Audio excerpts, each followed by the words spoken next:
Eu quero falar mais um pouco aqui com vocês sobre saúde mental. A gente só entende como nossa saúde mental é vulnerável diante de um problema grave, seja ele materialmente falando, familiar, ou saúde física, enfim, que tá tudo interligado à saúde mental e física, viu, gente? Mas só é uma questão de nível didático, né? É uma questão de didática. Mas na verdade a gente não. Uma coisa é, se a saúde física não está bem, afeta a saúde mental e vice-versa, né? Existem estudos falando sobre isso. É um estigma muito forte de, às vezes, as pessoas não valorizarem muito a questão, as questões relacionadas à saúde mental. Mas o fato é que nós somos seres humanos e nós somos frágeis, vulneráveis. Esse é o fato. Claro que cada pessoa lida de uma forma diferente, não melhor nem pior, mas as pessoas lidam de uma forma diferente, porque nós somos diferentes. Então, eu sempre tive problemas relacionados à minha saúde mental. Como eu falei, eu sempre senti muita dor, cresci sentindo dor. Minhas memórias do passado sempre foram relacionadas a questões de dor, de ir para o médico, de buscar tomar remédio, de tentar passar aquela dor com algum tipo de tratamento, com diagnósticos errados, né, com médicos que sugeriam alguma coisa, mas eles não se responsabilizavam pelo meu tratamento, porque tem isso também, né? Porque o médico tem que andar junto com o paciente, né? E tem que meio que ter uma parceria, mas muitas vezes não tem médicos, principalmente das antigas, são piores ainda, né? Nesse sentido. Os mais jovens, eu acho que eu tenho visto muitas mudanças. Claro que tem mais antigos também, que tem a questão da ética ali muito certa, né? Não estou aqui generalizando não, porque eu não gosto de generalizar, porque cada pessoa... Para mim, não existe um grupo de médicos, todo mundo não presta, não é isso. Um grupo de pessoas assim, assado, eu não sou assim. Então, não estou generalizando, estou falando sobre as minhas experiências. Então, o que acontece? Eu sentia dores de cabeça todos os dias, teve uma fase da vida, eu sentia dores de cabeça todos os dias. E aí, o que acontece? Pessoas com dores, com sintomas como eu sinto, ela não consegue viver sob pressão. Isso é mais difícil, né? Porque a gente vive num mundo que existe muita pressão. E pressão para mim não me faz bem, porque eu já vivo de forma rotineira, né? Diariamente, com algum tipo de sintoma, ou dor, ou sintoma e dor. Aqui nesse momento eu tô sentindo sintomas, né? E uma dor que tá suportável. Eu tô conversando com vocês e tá sendo possível eu falar, e minha cognição tá boa, minha concentração tá boa. Mas imagine quando você lida com pessoas, e a gente vive muito num mundo muito estressante, em que as pessoas elas atropelam umas às outras por conta dos estresses que elas mesmas estão passando, encontra dois estressados junto, encontra o outro com algum problema, e assim, e aí os problemas se encontram e aí aquela confusão toda. Então, antes de 2000, e eu fiquei empurrando com a barriga muito essa questão de procurar psicoterapia. Também eu acho que tudo tem seu tempo, né? No meu caso, eu vejo, se eu encontrasse um profissional de psicologia que não tivesse uma escuta ativa e ética e preocupada com o meu bem-estar, seria mais desastroso, por isso que eu não indico qualquer profissional. Hoje, quando eu vou indicar um profissional em psicologia, eu tenho muito cuidado, porque eu tive a surpresa maravilhosa de encontrar uma profissional que me acolheu muito, e que ela me ensinou, me ajudou, me aconselhou, né? Diante de todos os problemas que eu levava para ela, da melhor forma possível, para eu ter mais qualidade de vida. Mas em 2019 eu fui parar no psiquiatra. Eu estava no ápice da dor. E eu me lembro exatamente no dia que eu cheguei no psiquiatra, na na consulta e eu só fazia chorar, porque eu estava com muita dor e muitos sintomas misturados. E eu me lembro que ele perguntou para mim assim: você chora sempre dessa forma?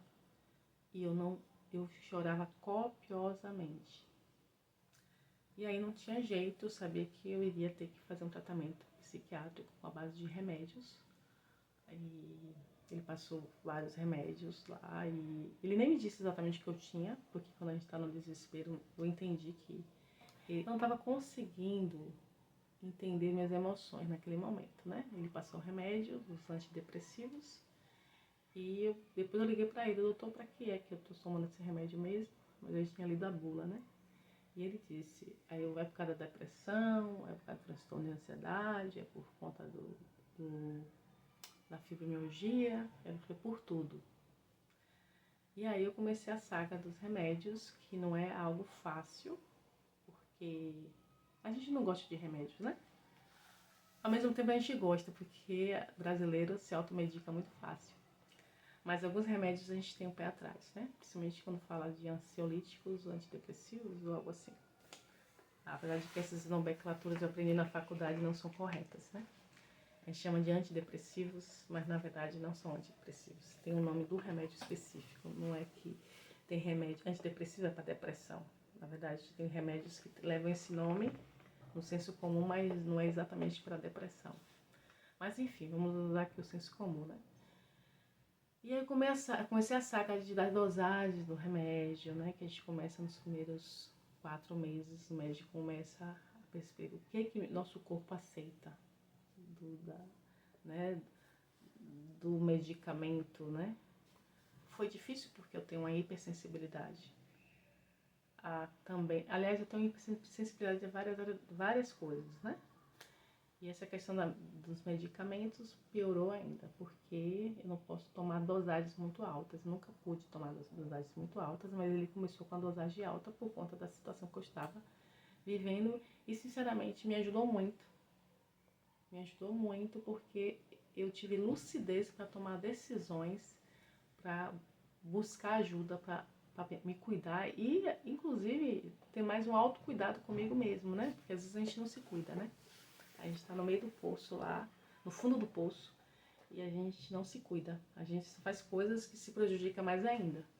Então, depois disso, ele me orientou a procurar psicoterapia, né? A procurar um profissional em psicologia. E aí veio a pandemia. E foi durante a pandemia que eu fui ajustando. Na verdade, nesse momento eu não consegui mais sair, não tinha telemedicina, foi implementada depois. E aí eu continuei tomando os remédios e realmente foi um momento que eu comecei a ter lucidez para começar a pensar a minha vida. Na pandemia eu comecei a fazer a psicoterapia e graças a Deus que já tinha sido regulamentada, né, autorizada a fazer online. E aí eu comecei a rever várias coisas na minha vida. Eu comecei a fazer um balanço da minha vida, do que realmente eu queria para a minha vida. E eu tomando esses remédios, e foi bom que eu estava em casa, então os remédios sempre têm efeitos colaterais. É importante a gente se preocupar com isso, né? Porque os efeitos colaterais muitas vezes impedem do paciente dar prosseguimento ao tratamento, que é um problema. E aí tem que ter um bom profissional que queira ajustar isso para melhorar o tratamento, né?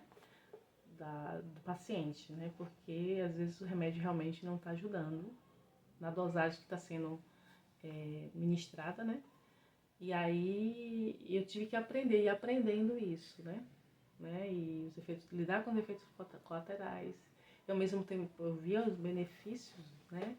Desses medicamentos, né? Que eu estava utilizando também. Tem gente que abandona e aí não consegue esperar para o momento certo. Eu esperei para o momento certo para ver se realmente fazia efeito. E eu vi que estava fazendo efeito. Chegou um momento que o remédio estava muito além, né? Assim, os efeitos colaterais às vezes compete com o benefício, né? A gente tem que avaliar o custo-benefício de estar tomando o remédio. Porque a gente tem que colocar na balança, às vezes, os sintomas da doença, às vezes, são menores do que os efeitos colaterais do remédio. Pode acontecer isso também. Não é algo não acontece com todo mundo não, às vezes acontece ao contrário, e aí o melhor é realmente continuar o remédio, e aí foi que eu comecei a buscar os médicos, procurei outros psiquiatras, aí você encontra profissionais de todo jeito. O psiquiatra que quer só medicar e não quer nem te explicar o que está acontecendo, encontrei um profissional assim, e nem olhou para mim, olhar no sentido de olhar de verdade, me enxergar, mas me via só com alguém para prescrever, um objeto para prescrever alguma coisa. E aí eu tome remédio, e aí eu comecei a recuar, dizer não, eu não vou aceitar isso, eu não vou me submeter mais a isso, é meu corpo que está em jogo, né? Meu corpo, minha mente, minha alma, que está tudo junto, porque tudo está interligado. E aí eu fui mudando de psiquiatra, mas alguns psiquiatras, eles realmente só querem medicar. Por mais famosos que eles sejam, às vezes eles são bons psiquiatras para entender a posologia do remédio. Mas às vezes eles não querem trabalhar de forma multidisciplinar também, né? Que é outro problema, né? Aí o último psiquiatra que eu encontrei, muito bom inclusive, ele é carioca, atende telemedicina, muito bom. E ele começou a falar, ele me escutou tão bem quanto um bom profissional de psicologia. Que isso é muito raro para um psiquiatra, tá? Por isso que eu tô ressaltando. Mas só que a proposta dele meio que conflitou com a proposta do reumatologista. Aí eu tive que optar para ficar com o reumatologista. Que quanto ele achava que eu precisava aumentar a dose, o reumatologista disse, remédio para fibromialgia, esse remédio não faz efeito, que eram os antidepressivos. E aí foi tirando também. Eu quero falar um pouco sobre a minha experiência com cannabis, né? Ou melhor, um canabidiol, que é o óleo, né? Porque encontrei um médico que trabalha com medicina integrativa e eu comecei a testar também o canabidiol, mas que também não surtiu o efeito que eu gostaria, né? Que a gente espera. Eu tô querendo convidar ele para fazer uma live, mas realmente assim, não sei se vai rolar por agora, porque ele tem uma agenda bem, né? Da maioria dos médicos, né? Tem uma agenda muito cheia. Mas logo, logo, quem sabe, né? Daqui para o final do ano a gente consiga sentar e ele vai esclarecer várias coisas com relação a vários assuntos, inclusive questões hormonais, que ele é especialista também. Mas é isso, no próximo vídeo eu vou dar mais continuidade a esse assunto, tá bom? Um abraço, tchau, tchau.